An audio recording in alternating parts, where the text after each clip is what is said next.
Olá, aqui é o professor Jerome Borba. Quero discutir com vocês o processo de migração de 18 para 30 horas semanais dos docentes do Estado do Rio de Janeiro. Quer dizer, é um processo que começou a acontecer essa semana efetivamente, quer dizer, as pessoas que foram classificadas estão sendo chamadas das suas regionais para assumirem as carências e completar a sua carga horária até chegar a 30 horas. Quer dizer, eles vão fazer 20 tempos em sala de aula e 10 tempos, né, de planejamento, como prevê a lei. O que que tem de positivo, o que que tem de negativo, o que que tem de ambíguo, né? O que que é incerto, porque isso vai afetar diretamente a prestação de serviço, se você é aluno, você é pai de um aluno da rede, não só em 2024, mas também possivelmente para 2025. A gente sabe, pela experiência que a gente tem na rede, que por mais que o Estado ele tenha um processo, está lá no Diário Oficial e tudo mais, como acontece em cada regional, é um processo muito diferente, né? Existem decisões sobre o mesmo tempo, sobre o mesmo tema, que acontece de maneira muito diferenciada na rede. A gente não sabe exatamente por que isso caberia ter um estudo na área de administração, né, para a questão de cultura organizacional, por que que as pessoas decidem de determinada forma, sobre os processos de decisão que existe na rede estadual, mas enfim, isso aí é uma outra discussão, mas que pode levar a um determinado caos nas unidades escolares e diretores ficarem sem saber o que fazer e vai afetar diretamente o seu filho, o aluno, né, da rede estadual. Então, assim, o que que tem de positivo? De positivo, a gente tem que olhar para a rede federal. Ah, Tirão, mas por quê? Porque os professores da rede federal, eles são alocados, né? Eles têm uma jornada de trabalho majoritariamente, até onde eu sei, de 40 horas semanais. Quer dizer que eles têm muito tempo para se envolver com os problemas da rede, as questões institucionais, a prestação de serviço em si. Então, isso é um fator, né? Não é o único que explica a excelência da rede federal. Quando a gente fala rede federal, estou falando Colégio Pedro II, Cefet e os institutos federais. Então, assim, então, por esse lado, olhando por esse ângulo, é uma medida positiva. Você ampliar a carga horária do professor da rede estadual de 18 para 30 horas, visto que muitos deles já estavam efetivamente trabalhando 30 horas semanais, né? Porque faziam horas extras. A gente tem uma carência enorme na rede, principalmente nas áreas na área metropolitana do estado do Rio de Janeiro. Por quê? Muitos, mas muitos docentes estão aposentando. Outros tantos estão em desvio de função, quer dizer, sair da sala de aula para estar exercendo um outro cargo, seja por problemas médicos ou porque é, apareceu uma oportunidade, um convite para ele ocupar um outro cargo, seja direção, coordenação, orientação pedagógica, algum cargo na coordenação. Então, a coordenadoria, no caso da regional. Então, assim, efetivamente a gente estava precisando, visto que também, né, não se tem feito concurso, estão se chamando de 2013 e 2014 há muito tempo, muitas pessoas já estão com sua vida resolvida com outras situações profissionais e não estão assumindo as vagas que existem. Então, assim, isso pacifica de uma determinada maneira uma reivindicação antiga dos professores, os docentes vão poder efetivamente se envolver mais com a rede, visto que vão estar com mais horas de trabalho, e seria muito melhor se eles fossem alocados nas unidades escolares que eles já têm, né?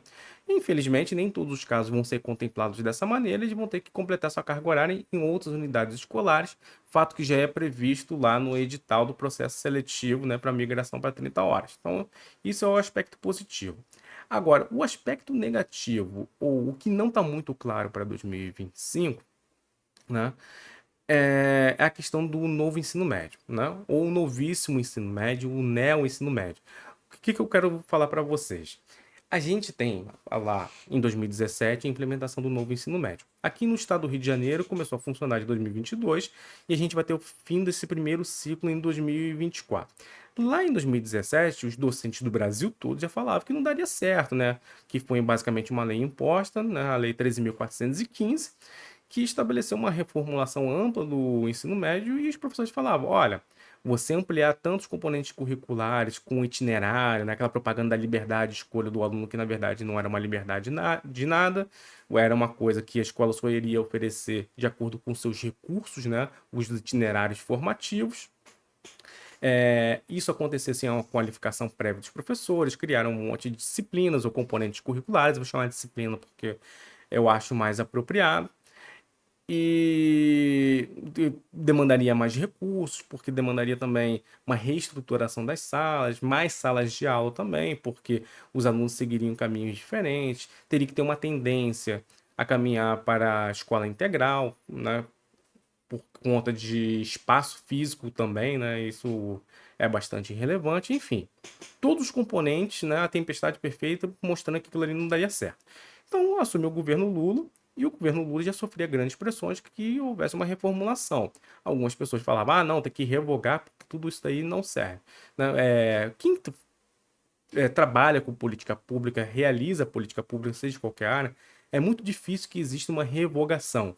A tendência é muito mais de reforma, porque o movimento da política pública é o quê? Você tenta implementar, você avalia, volta, reforma. Né? A não ser que aconteça algum fato que descontinue a política pública, perca sentido, porque já não existe mais o problema. Mas esse não é o caso do novo ensino médio. Então, assim, o fato é o seguinte: o processo de migração aconteceu por disciplina de ingresso: história, geografia, sociologia, matemática, português e por aí vai. Quando aconteceu isso, esse processo de migração, e foi por município. Só que, ao longo do ensino médio, o que a gente percebe? Vamos falar da área de ciências humanas, que eu conheço mais.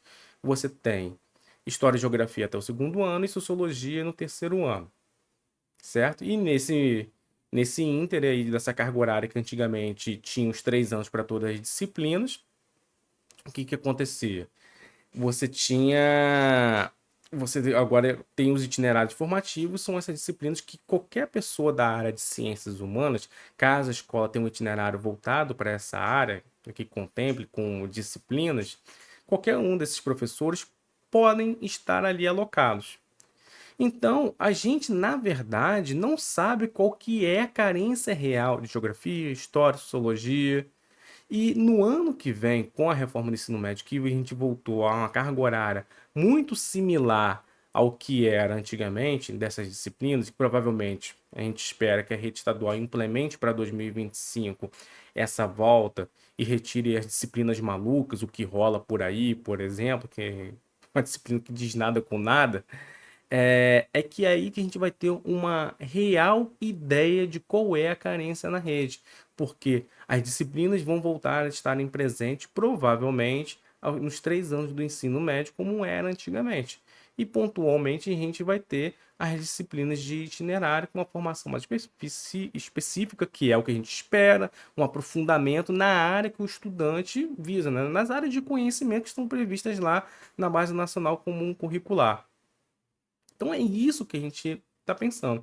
Então, como que vai ser esse processo que começa em 2024? Em 2025 a gente vai ter um novo ensino médio, que a gente vai ter um aumento das disciplinas tradicionais, e antes não tinha, mas ainda, de alguma maneira, vai permanecer as disciplinas de itinerário, e essas disciplinas de itinerário vão ser contabilizadas com a carência de qual disciplina?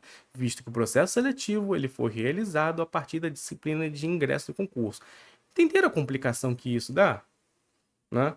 Visto que a rede sempre que eu estava falando, cada regional decide de uma determinada maneira, né? Esse processo não vai ser uniforme na rede. Será que os burocratas que estão nas coordenadorias, eles estão sendo treinados muito qualificados para saber o que vão fazer em relação a isso? Né? E os professores que sobrarem? Né? Porque um vai ampliar sua carga horária para 30 horas, o outro de 18 não ampliou, o cara pega a carga horária toda na escola e o cara é desalocado da escola. Isso vai acontecer. Então, assim, muitas vezes, eles estão pensando nessa situação, né? A gente pensa muito na questão, assim, da melhoria, realmente, mas o processo foi muito atravancado. Se eles tivessem pensado isso, começassem a pensar sobre esse processo lá atrás, quando foi essa demanda, a gente não teria esse tipo de problema. Outra questão é que eles não estão pensando nas escolas que têm algum tipo de vocação. O que eu estou querendo dizer com isso? A minha escola, por exemplo, tem um itinerário formado por empreendedorismo, tem uma disciplina específica para empreendedorismo. Eu acho, por exemplo, a SEDUC fez convênios para formar e qualificar seus professores com a Universidade Federal Fluminense. Essa disciplina não necessariamente tem pré-requisito lá para você alocar o professor, mas como que ela é alocada como carência, né? Que é projeto de intervenção em empreendedorismo.